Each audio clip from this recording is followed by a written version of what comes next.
Hai sahabat terkenal, kembali lagi bersama Daftar Terkenal.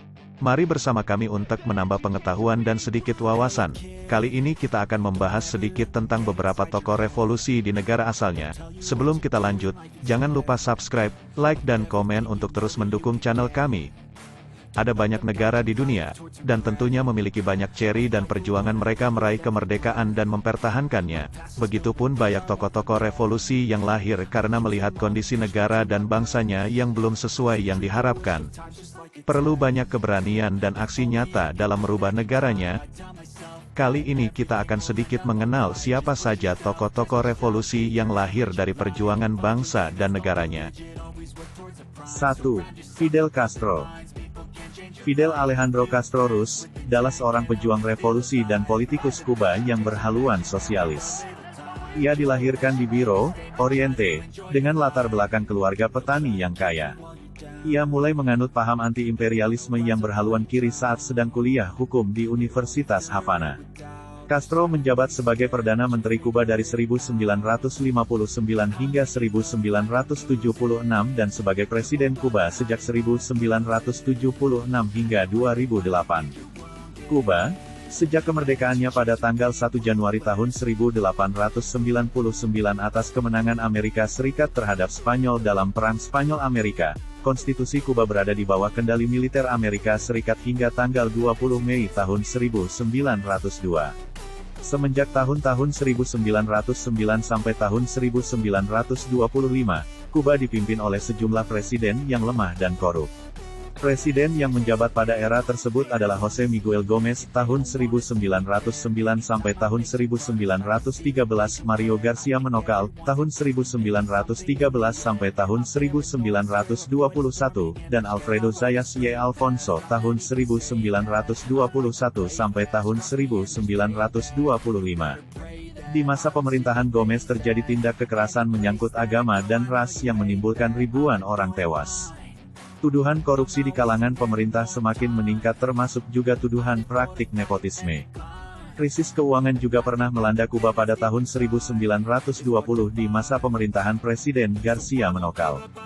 Hingga pada tahun 1925, Geraldo Machado terpilih sebagai Presiden Kuba. Ia menjanjikan reformasi namun hanya terjadi di periode pertama pemerintahannya. Pada periode selanjutnya atas desakan memperpanjang masa jabatannya pada Kongres, ia dikenal sebagai presiden diktator pertama Kuba yang korup. Ia memiliki izin untuk menangguhkan kebebasan berpendapat dan memberlakukan darurat militer. Pada tahun 1933, diktator Lalim Gerardo Machado dijungkirkan oleh kudeta yang dilakukan oleh Fulgencio Batista y Zaldívar. Pada tahun 1944, Fulgencio Batista memerintahkan untuk melegitimasi kekuasaannya melalui pemilu demokratis, tetapi kalah.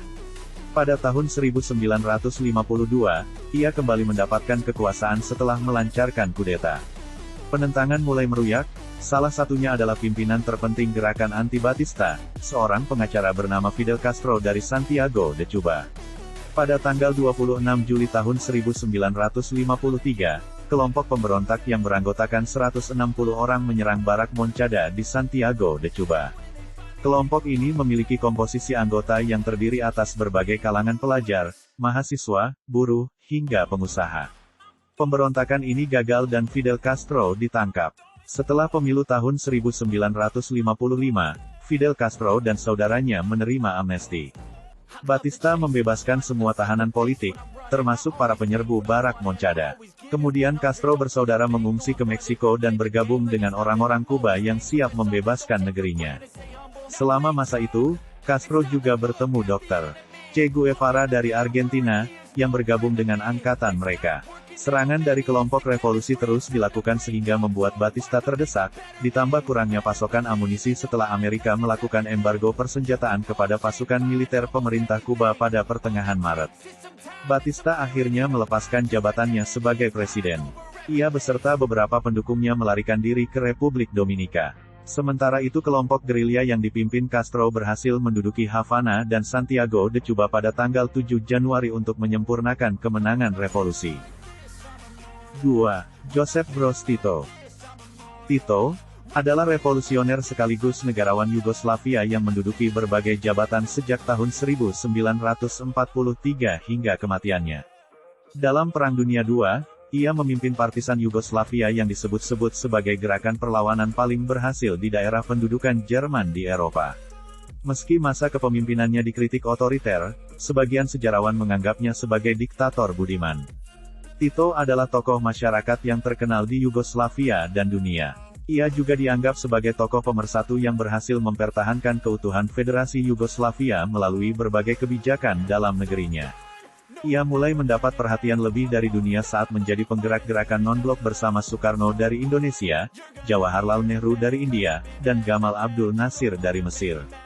Tito menjabat sebagai Sekretaris Jenderal lalu Ketua Presidium Liga Komunis Yugoslavia pada tahun-tahun 1939 sampai tahun 1980 dan memimpin gerilya partisan Yugoslavia dalam Perang Dunia II pada tahun-tahun 1941 sampai tahun 1945.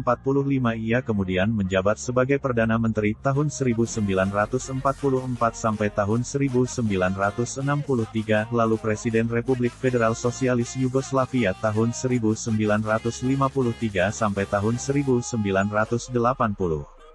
Sejak tahun 1943 hingga kematiannya, ia menjadi komandan tertinggi Tentara Rakyat Yugoslavia dengan pangkat Marsekal.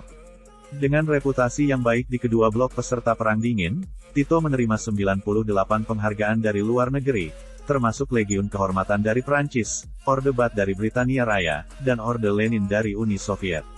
Tito adalah penggagas utama Yugoslavia kedua, negara federasi sosialis yang bertahan sejak bulan November tahun 1942 hingga April tahun 1992. Meski berperan sebagai salah satu pendiri Kominfom, ia menjadi anggota pertama yang menolak hegemoni Soviet pada tahun 1948 dan satu-satunya yang keluar dari organisasi tersebut pada era Stalin, lalu menyusun program sosialisnya sendiri dengan mengambil unsur sosialisme PASA. 3. Ahmad bin Billah. Billah, lahir tanggal 25 Desember tahun 1918, Magnia, Aljazair. Jabat Presiden Aljazair yang pertama dan dijuluki sebagai Bapak Bangsa. Pada pecahnya Perang Aljazair pada tahun 1954, Ben Bella yang berbasis di Kairo tempat ia menjadi salah satu dari 9 anggota Komite Revolusioner Persatuan dan Aksi yang dipimpin Front Pembebasan Nasional, FLN. Ia ditangkap oleh Prancis pada tahun 1956, setelah pesawatnya telah kontroversial dicegat dan dibawa ke Prancis, dan dirilis pada tahun 1962. Setelah kemerdekaan Aljazair, Ben Bella dengan cepat menjadi lebih populer. Pada bulan Juni tahun 1962, dia menantang kepemimpinan dari Premier Benyousef Benheda.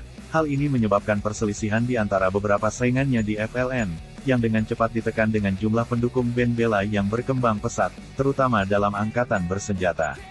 Pada bulan September, Bella mengendalikan Aljazair dan terpilih sebagai Perdana Menteri dalam pemilihan satu sisi pada tanggal 20 September yang diakui oleh Amerika Serikat pada tanggal 29 September. Aljazair mengaku sebagai anggota 109 Perserikatan Bangsa-Bangsa pada tanggal 8 Oktober tahun 1962. 4. Muammar Muhammad Abu Minyar Gaddafi. Gaddafi adalah seorang tokoh revolusi dan politikus asal Libya.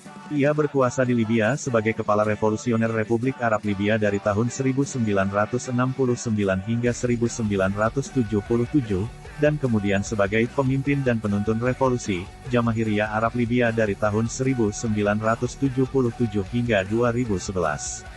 Ia awalnya memperjuangkan nasionalisme dan sosialisme Arab, tetapi kemudian mengikuti ideologinya sendiri yang disebut teori internasional ketiga. Pada pertengahan tahun 1969, Raja Idris pergi ke luar negeri untuk menghabiskan musim panas di Turki dan Yunani. Gerakan Perwira Merdeka menganggapnya sebagai saat yang tepat untuk melengsarkan sistem monarki, alhasil mereka melancarkan Operasi Yerusalem.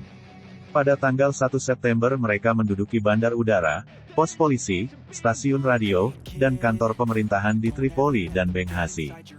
Gaddafi mengambil alih kendali atas barak Berka di Benghazi, sementara Omar Meheshi menduduki barak di Tripoli, dan Jalaoud merebut pertahanan udara di kota tersebut. Kweldi Hamedi dikirim untuk menahan putra mahkota Sayyid Hasan Ar-Rida Al-Mahdi As-Sanusi, dan sang pangeran dipaksa melepaskan klaimnya sebagai pewaris tahta. Qaddafi tidak menghadapi perlawanan yang berarti dan tidak banyak menggunakan kekerasan terhadap para pendukung monarki.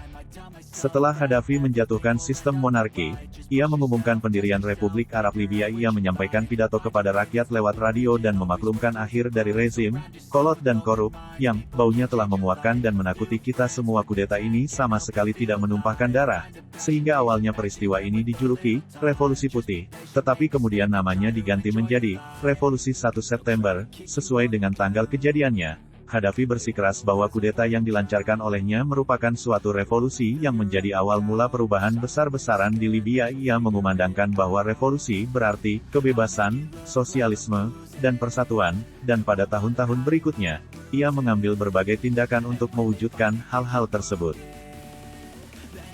5. Soekarno. Soekarno 1. Soekarno, nama lahir, Kusno Sosrodiharjo, tanggal 6. Namun Soekarno, Hatta dan para tokoh menolak dengan alasan menunggu kejelasan mengenai penyerahan Jepang. Alasan lain yang berkembang adalah Soekarno menetapkan momen tepat untuk kemerdekaan Indonesia, yakni dipilihnya tanggal 17 Agustus tahun 1945. Saat itu bertepatan dengan bulan Ramadan. Terima kasih telah menonton di channel kami. Jangan lupa subscribe, like dan komen serta share ke teman kamu agar sama-sama menambah pengetahuan dan wawasan.